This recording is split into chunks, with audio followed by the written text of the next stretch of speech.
Welcome back to The Survival Historian, where we strip away the myths and dig into the grit of what actually kept men alive, or, killed them on history's most unforgiving battlefields. Today we're wading through the blood-soaked mud of Agincourt, October 25th, 1415. You've heard the story. English longbowmen raining death upon French knights. But what if I told you the real killer wasn't the arrow?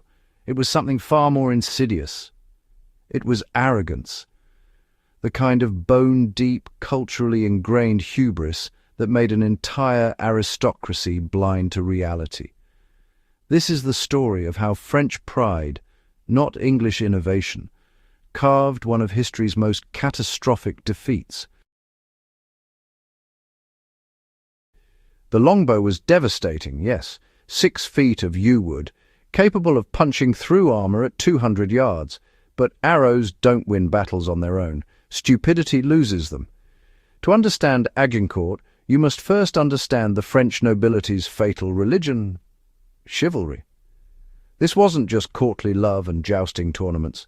Medieval chivalry was a rigid social operating system that governed every aspect of aristocratic life, defining honor, glory, and worth through individual martial prowess. For the French nobility, warfare wasn't about winning. It was about being seen winning, spectacularly, in personal combat against worthy opponents.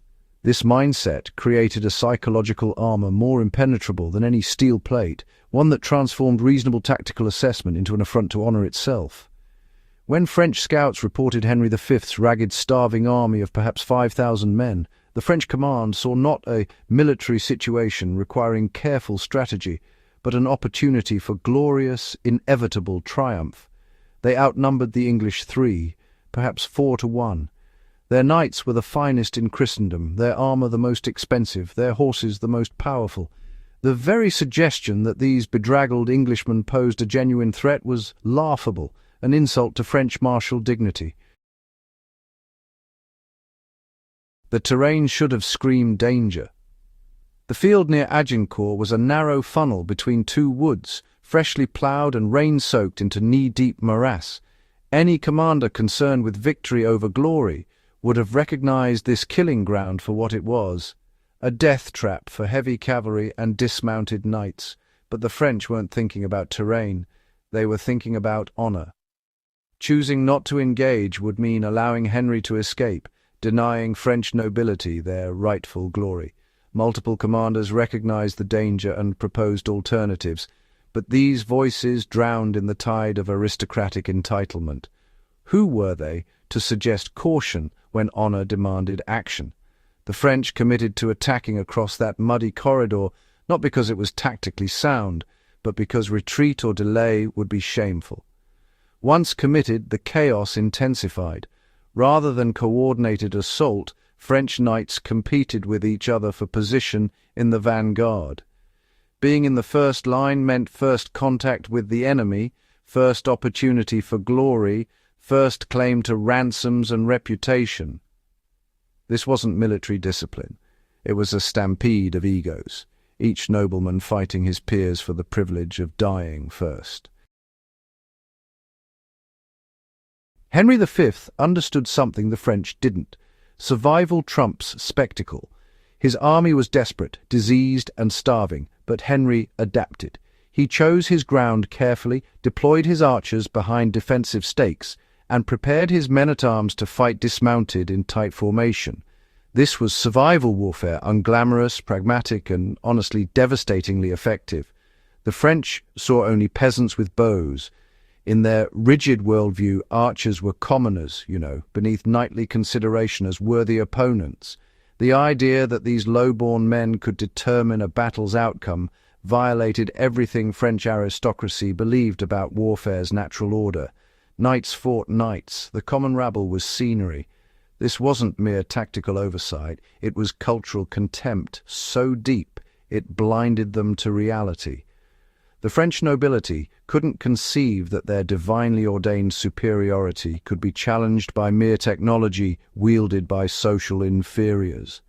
When the arrows came, darkening the sky like locusts, the French advance didn't falter because of physical casualties alone.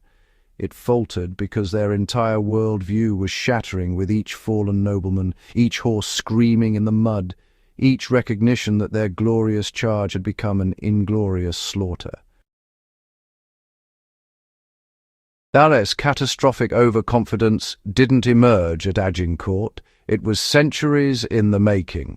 The French feudal system had created a closed aristocratic ecosystem where power, wealth, and military command were inherited, never earned through merit or proven capability.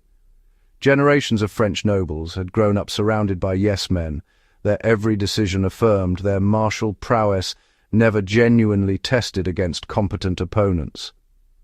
Within the French command structure, dissent wasn't just discouraged, it was socially impossible.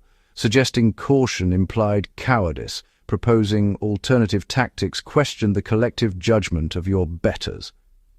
The cultural machinery of French aristocracy had created a system incapable of self-correction, where catastrophic decisions were reinforced rather than challenged. Even after Agincourt's horror, the underlying attitudes barely shifted.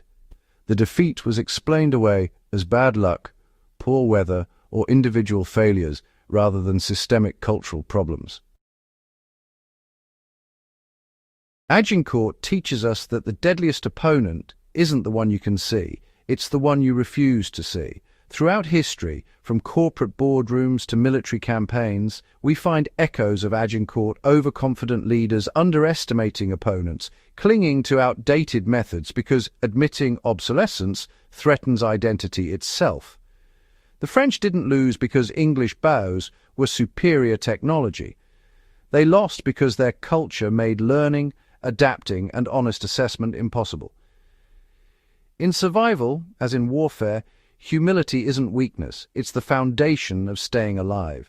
The moment you believe you're invincible, you've already lost. At Agincourt, it wasn't just arrows that broke the French line. It was the weight of their own arrogance, centuries of accumulated hubris finally collapsing under reality's brutal pressure.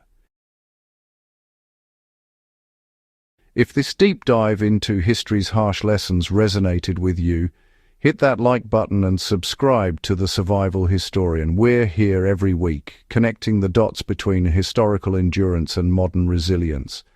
Share this with anyone who needs reminding that pride goes before the fall, especially on the battlefield.